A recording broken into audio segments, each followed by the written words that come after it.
Cairn starts the year off with a beautiful tale of obsession, while drip feeding us lore about this old culture that used to live on this majestic mountain, as well as dotting said mountain with tragic tales of climbers just like our main character, who didn't know when to quit. All with a truly innovative take on climbing mechanics, focusing on them and creating something truly deep, challenging, and satisfying to pull off, mirroring its story and its depiction of obsession and the challenge of overcoming it, and the addictive nature that we get from overcoming said challenges. The story follows Ava and her journey to climb Mount Kami, a notoriously difficult mountain that was never been conquered before. We quickly see how driven Ava is to push past her limits and climb this impossible mountain, and how it will never ever end for her. There will always be another mountain, another limit to push past, another obsession. It more or less goes where you think it will. We see how this negatively affects her, we see how it affects the people around her through calls that she gets throughout the game, and how that loops back to affecting her. It may not be breaking new ground, but it is a story told well and told evocatively. And why I like that, it isn't necessarily a black and white moral. We get to see why Ava loves this. We get to see the beautiful landscapes that only her and a select few others get to see. Through the challenging gameplay, we feel that rush from getting through a difficult climb and that addicting release when you finally achieve your goal and the want for more. So it feels like the story isn't just saying Ava is doing a bad thing and that she needs to stop. It's good to love something and want to push yourself, just not at the cost of your loved ones, because so many of Ava's best moments on the mountain and the most memorable ones aren't the ones where she crests a particularly tough peak, but the rare moments when she's with another person, sharing a meal and a moment with them. And it's the sharing of those moments where you pushed past your limit, those victories with other people, that make them feel so special. And despite what the game initially sets up as an inherently isolating adventure, there are plenty of other characters we come across. Ava regularly gets calls from her partner throughout the journey, updating her on her life back home, updates on their cat, and their worries about whether or not Ava will make it back. Ava also gets calls from her agent asking her for updates so he can keep the sponsors happy.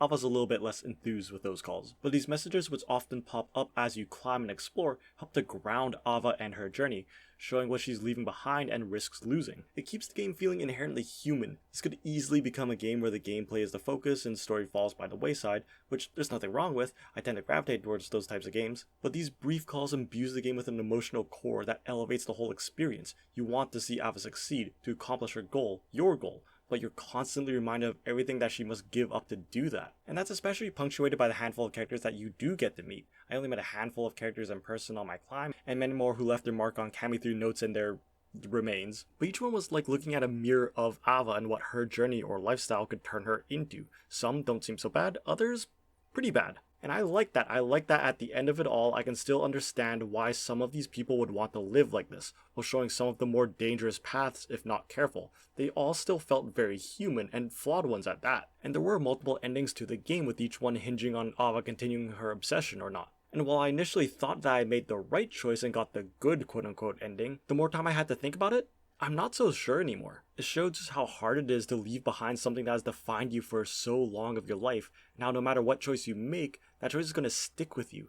A part of you is always going to wonder if the choice you made was the right one. This is definitely one of those stories that's going to keep me thinking about it well into the future. And on top of all that, this game probably has some of the best climbing mechanics. Climbing mechanics in games have always been treated more as a simple form of traversal. You usually don't think about it much aside from the stamina bar, because the fun usually doesn't come from climbing itself, but from somewhere else. In Assassin's Creed, it comes from the smooth, flashy animations creating a power fantasy. In Breath of the Wild, it comes from the freedom it opens up to explore, and in Peak, it's more about the silly situations you and your friends get into. But in Cairn, the act of climbing itself is the star of the show. It has depth and can be quite challenging.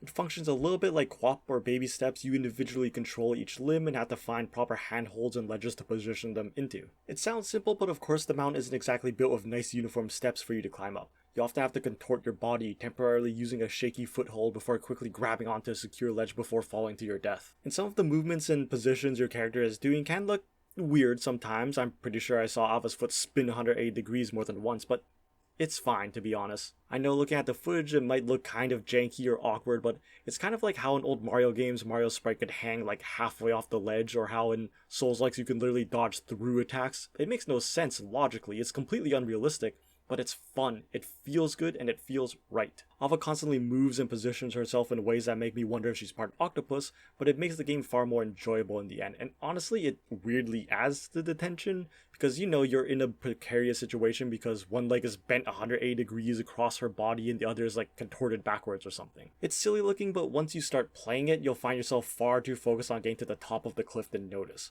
But the way the game automatically switches to the next limb was occasionally finicky. Most of the time it was fine and just took what would be a tedious aspect off the plate. But every now and then I'd be in a tricky spot, trying to quickly move to a secure position to rest, only for the game to constantly select the wrong limb, resulting in me falling. But those moments were rare, and you can go into settings and manually select those, so it's not that big of a deal, and honestly the fact that it worked so well for me 90% of the time is pretty impressive. It could have so easily ruined the game, but instead makes it even more fun most of the time. You also of course have limited stamina while climbing, but what's interesting is that you don't have a stamina bar, you just have to kind of go off of Ava's increasingly exhausted breath and shaking limbs. This creates some of the tensest moments in the game as the screen slowly desaturates as I desperately reach for the last toehold so I can rest up before falling and losing possibly half an hour of climbing because I didn't save. You can use pittons to create basically a checkpoint wherever you want so long as the rock isn't too dense. But there were moments in this game where I was sweating more than I ever did in any of the Souls games or Silksong or any other game really. This game felt like it demanded far more from me. Planning out my route was key, carefully positioning myself, knowing my limits and working around them, managing my resources. You kind of have to lock in and turn off that podcast you're listening to in the background. And all you're doing is just climbing. It is such an engaging experience. And as I played more and more of the game, it's like a part of my brain unlocked, and I started seeing secure handholds where before it just looked like a flat surface. Long cracks up the cliff suddenly felt like a nice ladder to me, and found myself looking at the mountain and planning my route long before even laying a hand on it. I would weigh my own capabilities with just what I wanted to see. Sometimes I would notice a cave or a note I found mentioned something I could find over one way, and I would challenge myself to go and get it despite the more difficult climb, and I'd be rewarded with items or new insights to the lore of Mount Kami. Because this game is kind of open worldy, it might be the first vertical open world, and it puts some horizontal open worlds to shame. Just so many interesting things to find on Mount Kami. It's littered with notes from other people, some of which when combined with the environmental storytelling had me desperately searching for more notes from that person just to learn the end of their story. Like early on, you'll find a note from this one guy about how his partner got injured on the climb, and instead of turning back like his partner wanted, he insisted on pushing ahead instead, his quest turning from climbing the mountain to finding this flower that could save their friend's life. But this note was found next to a skeleton. But still, you would find more notes from this guy as you climbed higher and higher, following his tragic story as he knows what happens to his friend but just can't give up and face it, so he pushes on instead. I loved coming across these ancient ruins and learning how this civilization once lived and what happened to them. And I like that wasn't just some weird, mysterious, magical ancient race whose people conveniently wrote down every little thing.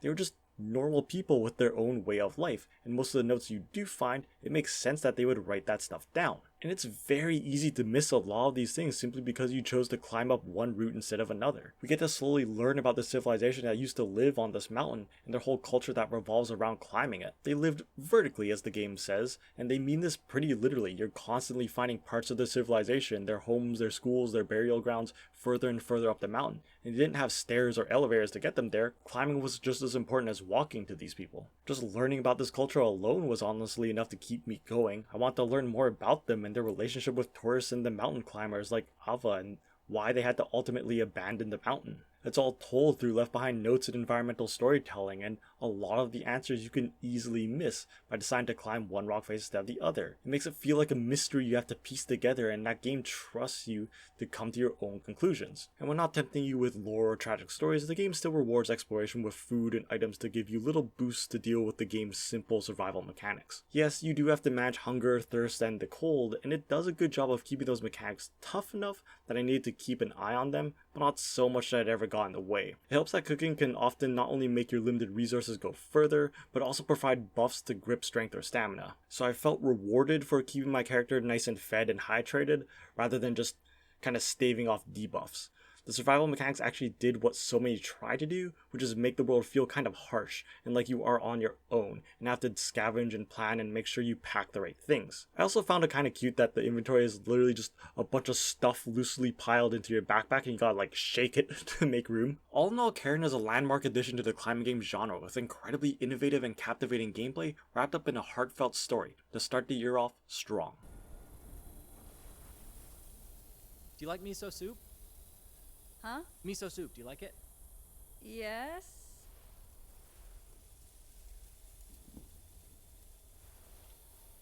Well, are you coming?